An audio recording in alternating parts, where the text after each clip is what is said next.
বন্ধুরা তোমাদের আজকে আমি বাড়িতে মিষ্টি পাউরুটি করে দেখাবো। তার জন্য আমি এখানে 3 চামচ চিনি নিয়ে নিচ্ছি। আমি গুঁড়ো করে নিয়ে এমনি দানাওয়ালা চিনি নিয়ে নিচ্ছি। আর দেবো অল্প একটু লবণ। আমি এখানে কোনো ইস্ট ছাড়াই পাউরুটি করব। আর দেবো 1 চামচ বেকিং পাউডার। আর একটু পাউরুটিটা খুব ভালো হওয়ার জন্য খেতে আমি 10 টাকা প্যাকেটের একটা গুঁড়ো দুধ দিয়ে দিচ্ছি। এবার আমি ঈষদুষ্ণ জল দিয়ে এগুলোকে একটু মেখে নেব।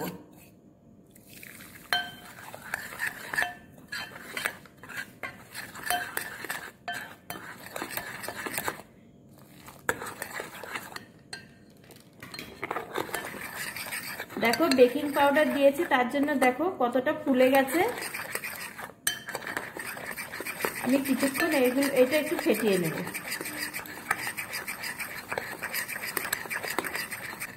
ফেটানো হয়ে গেছে। এবার আমি দেব ছোট কাপের 2 কাপ ময়দা।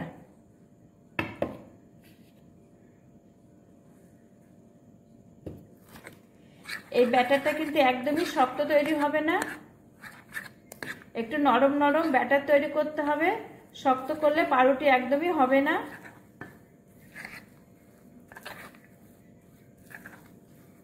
এবার আমি হাত দিয়ে মেখে নেব। তার আগে আমি 2 চামচ সাদা তেল দিয়ে দিচ্ছি। তোমরা বাটার দিয়েও করতে পারো, কিন্তু সবার ঘরে তো সবসময় বাটার থাকে না, তাই সাদা তেলটাই সবার কাছে থাকে, তাই আমি সাদা তেল দিয়ে করে দেখাচ্ছি তোমাদের। এবার আমি হাত দিয়ে মেখে নেব।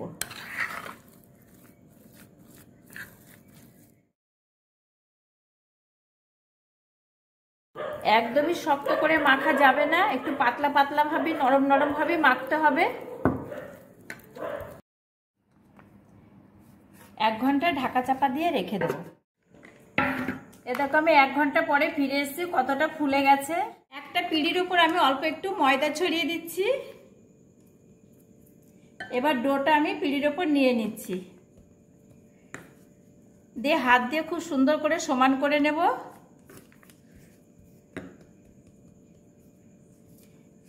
এবার এখান থেকে আমি 4টে ভাগে কেটে নেব।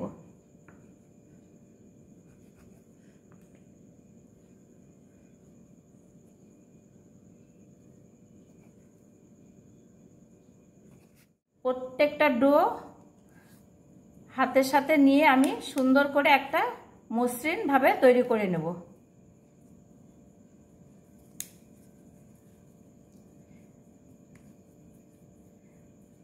তোমাদের আজকে আমি এই কাঁচের গ্লাসে পাউরুটিগুলো করে দেখাবো।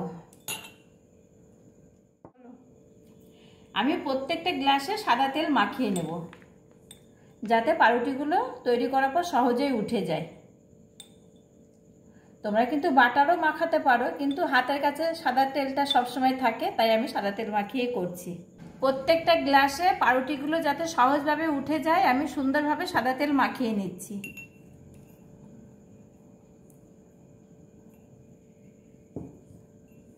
গ্লাসগুলো আমার কিন্তু একটু ছোট বড় আছে।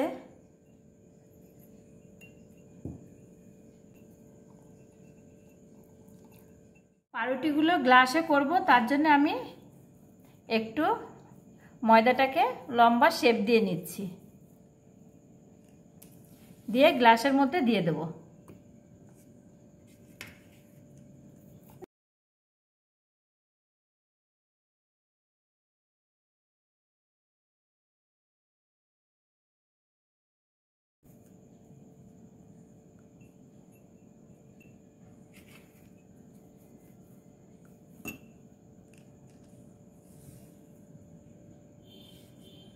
আমি 15 মিনিট মতো রেখে দেবো। এবার আধা ঘন্টা পরে আমি চলে এসেছি। ডিমের কুসুম লাগিয়ে দেবো কালার আসার জন্য। যারা নিরামিষভাবে পছন্দ করেন তারা লিকুইড দুধের প্রলেপ দিয়ে দিতে পারো। আমি কিন্তু এখানে ডিমের কুসুম লাগিয়ে নিচ্ছি।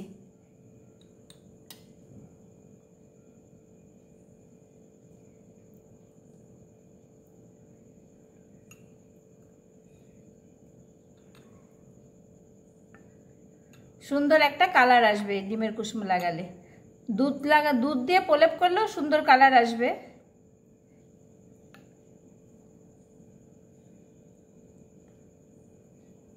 প্রত্যেকটা পাউরুটির ওপর আমি ডিমের প্রলেপ লাগিয়ে নেব। এবার আমি কিছুটা সাদা তেল ছড়িয়ে দিচ্ছি ওপর দিয়ে। 5 মিনিট মতো হাই ফ্লেমে গরম করে নিয়েছি। উপরে একটা আমি থালা বসিয়ে দিচ্ছি। এবার আমি গ্লাসগুলো থালার উপরে বসিয়ে দেব।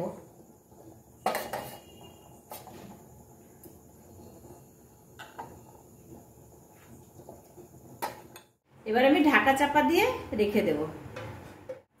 আমি থালাটা তুলে নিয়ে কড়াইটা দিয়ে চেপে দিলাম আর গ্যাসের সিমটা আমি একদম লো করে দিব। প্রথমে হাই করে আমি কড়াইটা গরম করে নিয়েছি, এবার আমি লো করে দিচ্ছি, একদম কমিয়ে দিয়েছি গ্যাসের সিমটা। পাউরুটিটা হয়ে গেছে, আমি এবার তুলছি ঢাকনাটা।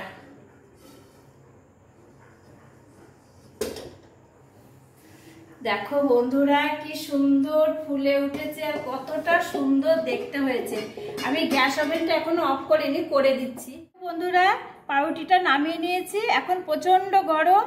দেখো কতটা সফট হয়েছে, প্রচন্ড গরম। আমি একদম ঠান্ডা হলে তোমাদের আমি কেটে দেখাচ্ছি। তো বন্ধুরা আমি কাঁচের গ্লাসে কি সুন্দর পাউরুটিটা বানিয়ে ফেললাম, তোমরা তো দেখলেই পুরোটা। আর পাউরুটিগুলো এখন ঠান্ডা হয়ে গেছে, আমি তোমাদের এবারে গ্লাস থেকে তুলে দেখাচ্ছি। এই যে চাকুর পেছনটা দিয়ে আমি এইভাবে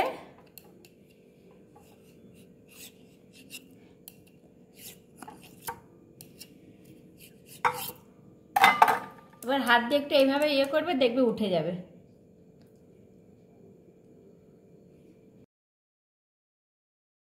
কতটা সুন্দর হয়েছে দেখতে,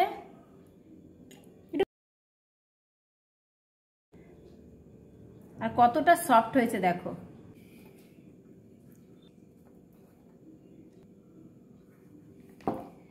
দেখো সব কটা পাউরুটি আমি তুলে নিলাম, আর একটা তোমাদের আমি ভেঙে দেখাচ্ছি, কেটেই দেখাচ্ছি তোমাদের চাকু দিয়ে।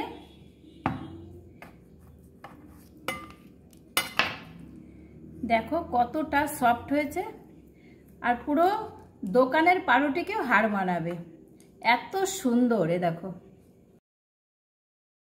আমার এই পাউরুটির রেসিপিটা তোমাদের যদি ভালো লেগে থাকে অবশ্যই অবশ্যই আমার চ্যানেলটি সাবস্ক্রাইব করে দিও।